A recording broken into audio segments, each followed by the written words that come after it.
Okay, guys, so let's begin. Today, we have already discussed about the stateful and stateless application in the Kubernetes, right? What is stateful and what is stateless? The stateless application are those applications, right? Those microservices where all the deployment is within inside the container only. But the stateful application are those applications or microservices where you know the application is either deployed in the shared resources, outside of the file system, outside of the container, basically you can say. We are using some kind of storage within the containers, right? Instead of directly deploying our application and putting our logs inside the containers, right? So before we go through anything, so I would like to take you through the some volumes and other stuff, right? So hopefully, like we have gone through the Docker, right? So I believe everybody will be familiar with the what is the volumes and what is binds, what is the mount points in the Docker, right? If you remember, guys, we used to do couple of things in the Docker, right? And I believe you would be familiar with the couple of things. So if I go to this Docker file, right, what it does, right?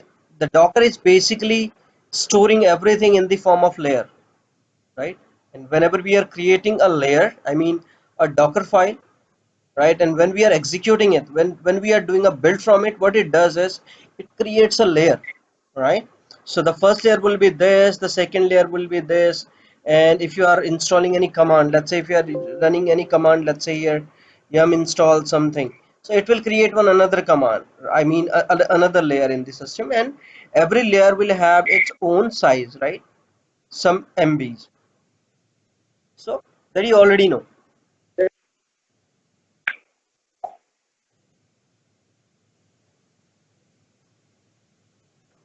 So, right.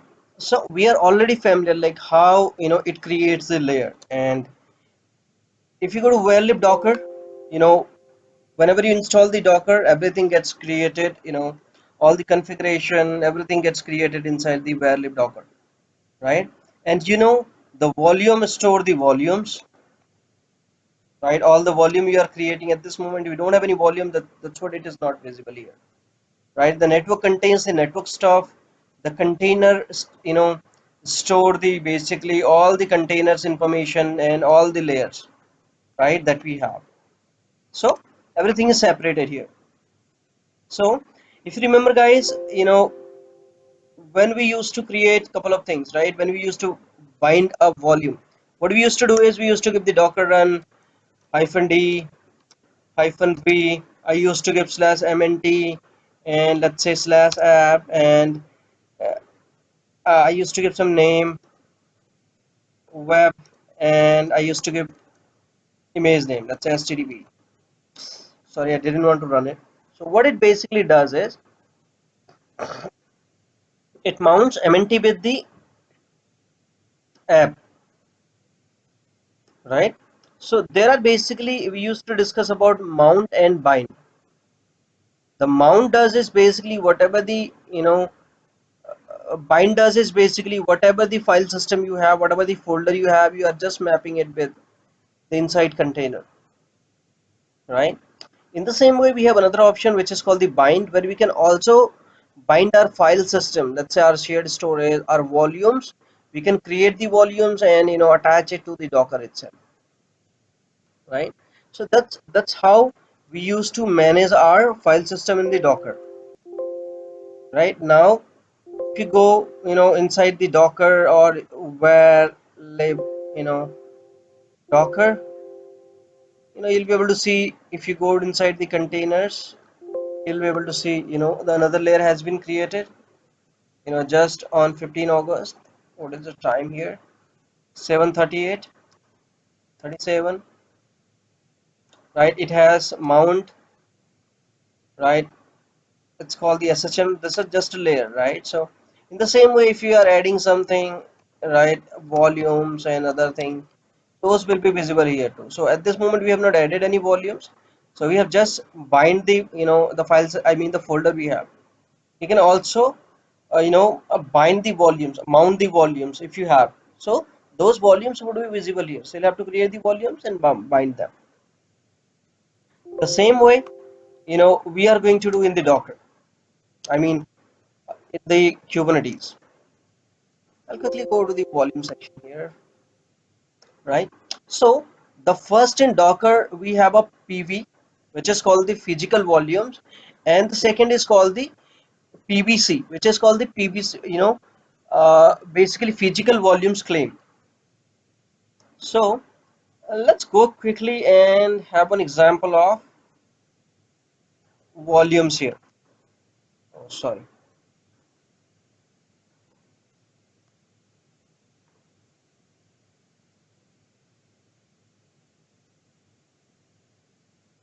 So just go through these documentation, guys. These are very powerful and useful, right? And so you can go here and learn about those things, and you can get more essential information from here itself.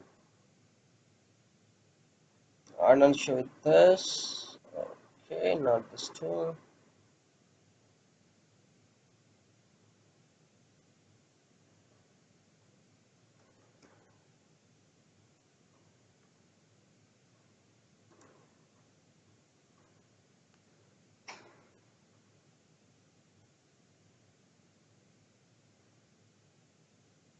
So let's see if you get some good example here, right?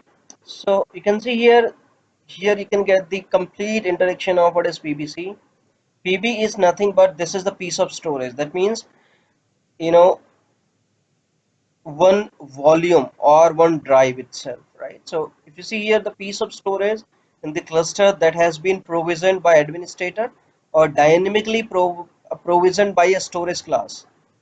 Also, you need to understand about the storage class, guys. Here we have a different kind of storage class available, right? We have, if you go to the storage class, you'll get the n number of storage class here. If you are using AWS, then this is the storage class, right?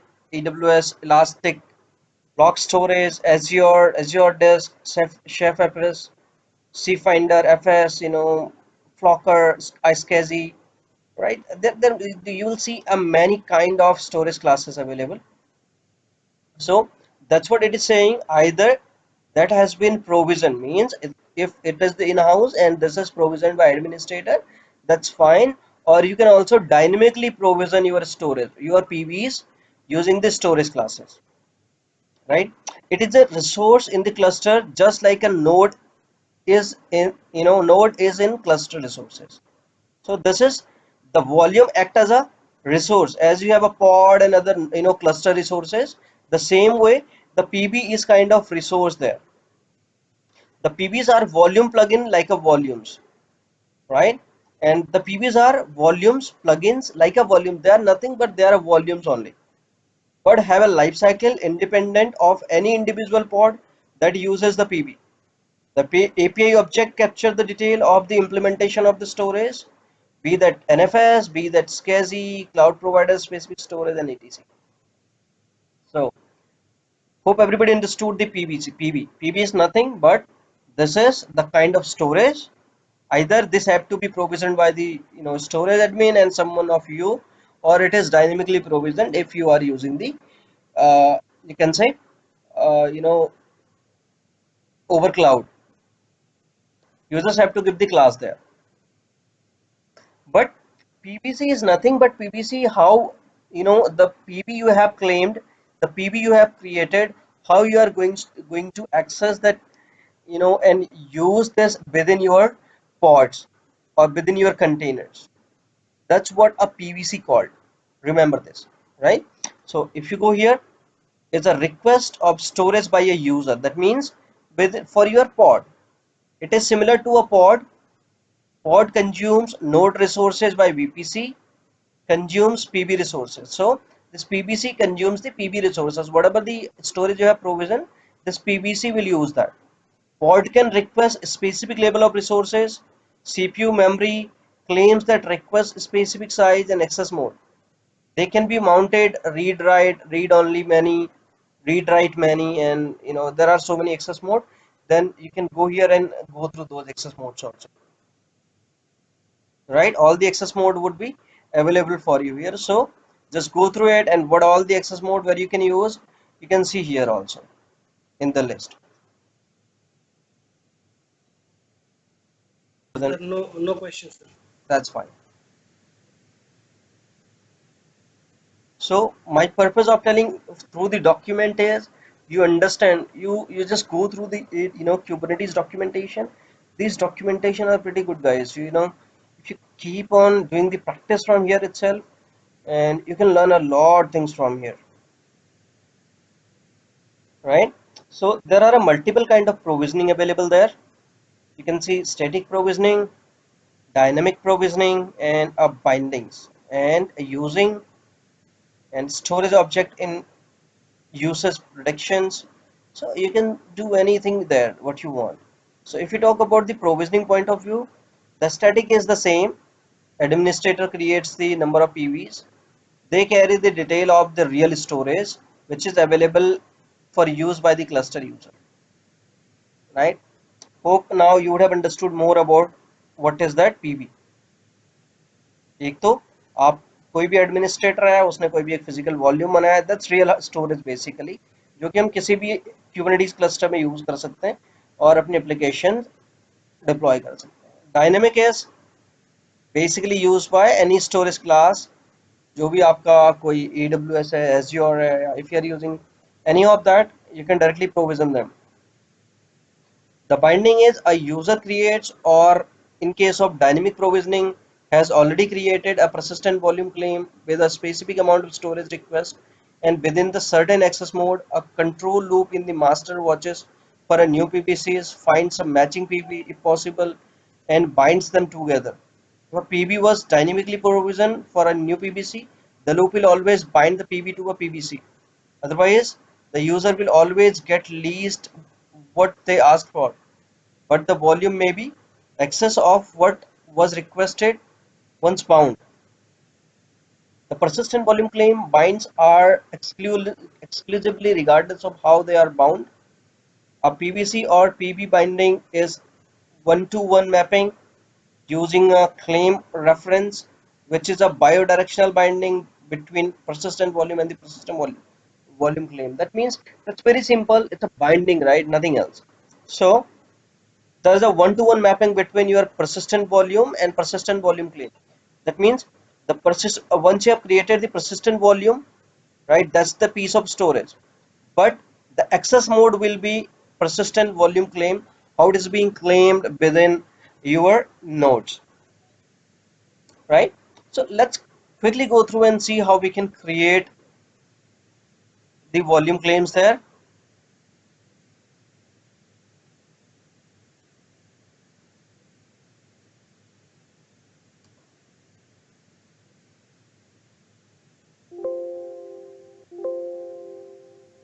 right? So if you say here, the first I have created one PB claim dot ym, right? The first, you guys always see API version. I am using the API version 1, which is used for the persistent volume claim, right? It says the kind is persistent volume claim. One moment, seems some confusion here. First we need the PB, right? The first is we are creating one persistent volume. So the API you can see here version 1. The kind is the persistent volume. That means we are creating one PV, and we are giving some metadata label to it. We are giving one name to this, and we are giving it a name task pb hyphen volume. Next we are giving one label to this which says the type is local, right? The type can be anything. It can be, as I said there, we were seeing there, right? And we was going through the storage classes here. So you can see the examples also how the storage classes is read. If you are writing it for vSphere, storage class will be this is the storage class, metadata is fast, provisioner is Kubernetes, and this. In the same way, if let's say I get it for AWS, let's say,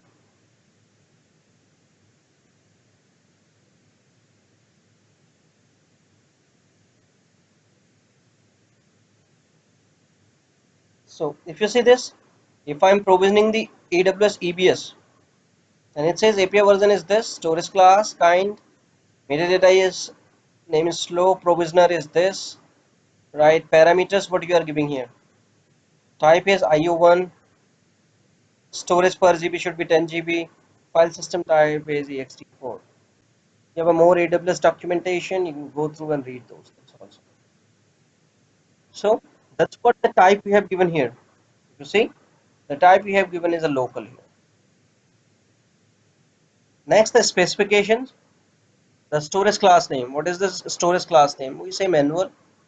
Capacity, what you are giving, we are saying 10 gig. Access mode should be read write. Host path should be means this, I mean this file system, this PB we are provisioning, it should be mount with this. I'll just quickly remove this index domestic.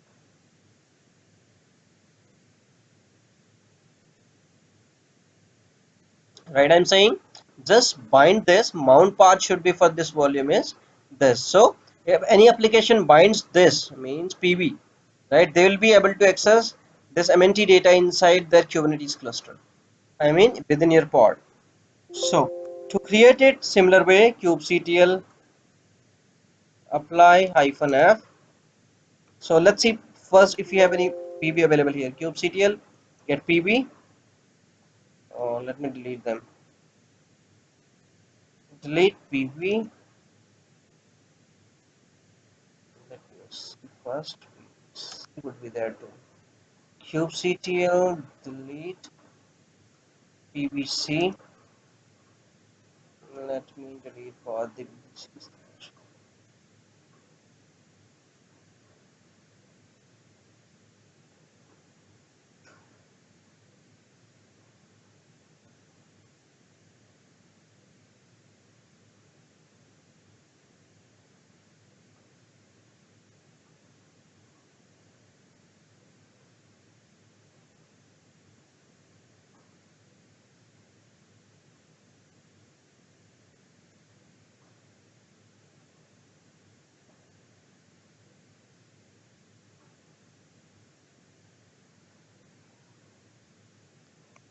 It's taking time, so let's pause the video for a while.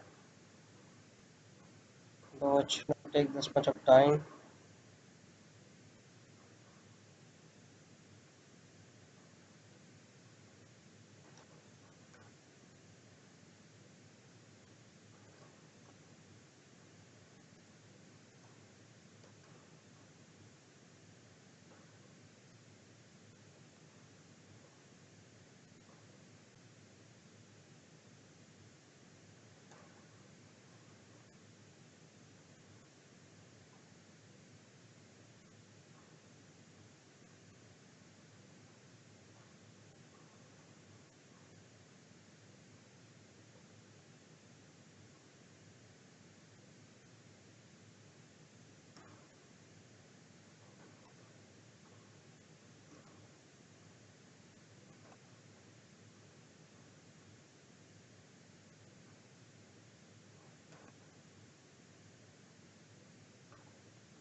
Okay.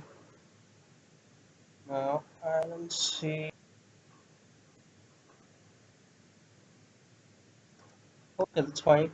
So let's go ahead and kubectl apply hyphen f pb hyphen volume hyphen yml.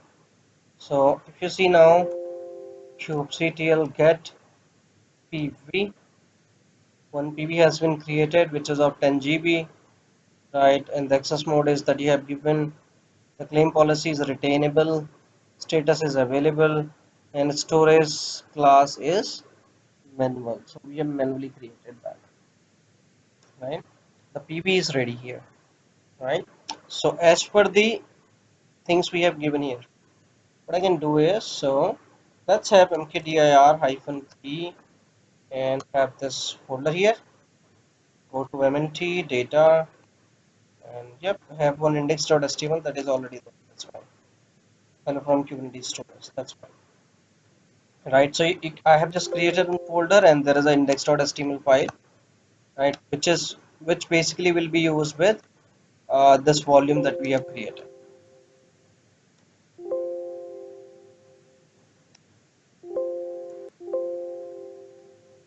Right. Hope this is understood to everybody. Right. Next, once we have created this PV, I mean this volume has been created, we can go ahead and create the claim. The claim is how this will be used. Right. What we are saying is we are using API version 1, and the kind is persistent volume claim. The metadata is, again we are giving it a PB claim. Specification is storage is manual, access mode is this, resource request, and the storage would be of 3 GB would be taken for that. So you can go ahead and kubectl apply -f PB claim YML kubectl get PVC. So you can see, one claim has been created. That means it has been bound. See the status here, capacity is of 10 GB, and if you do kubectl get PV, you will see this is which is retainable, and now if you see the status is bound here, right? Now you have create PV and PVC both, right? And you have also placed your application in MNT index.html in the data. That means that you have placed your application here in the PV that you have created here in the using this PV volume. So the next is put your application there in. So what we are going to do is we are just writing one, we are just creating a pod instead of deployment here. If you see, I'm giving the kind is pod. So we said API version is 1, kind is pod. Metadata is, we said task PB pod. Specification is volume, right? What we are doing is we are saying volume name is task PB storage, and the claim name is PB claim here.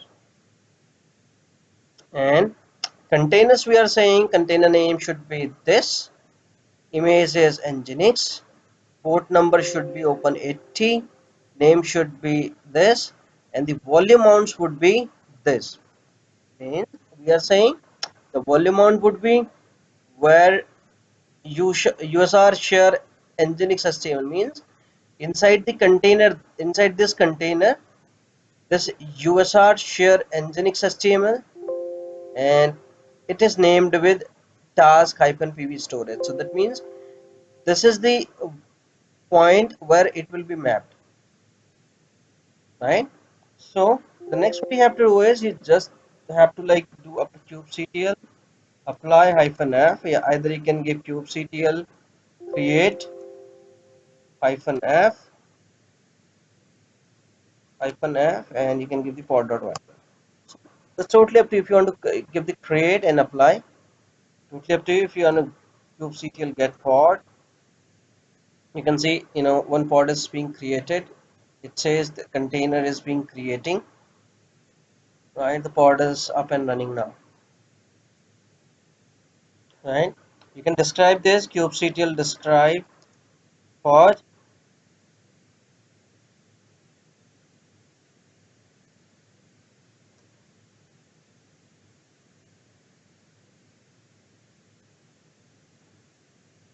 kubectl describe pod. So you can see now how this pod has been created and what are the policies of this pod, each and everything you can see here, right? If you go up, you'll get all the things that we have, associated and allocated to it. So if you see here, a couple of things. This is the node where it is, and these are the labels, these are the annotations. This is the IP the pod running, right? Container detail is here, container image, ID, host port, and you can see the mount is this, and the mount is coming from this, and it is read write. So if you come down now, this says initialize true, everything has been done. The volume, it says type is persistent volume claim, and the reference is this, right? Default token, it has taken everything here, right? It is rustable. So all the detail you can see here regarding this, right? And how it was created and all the detail will be like seen here. If you want to, kubectl get pod, if you want to navigate to the pod kubectl exec hyphen it, go to this pod, right? And you see the pod, we are now inside the pod, right? So you can see like if what this pod is. Sure. Okay.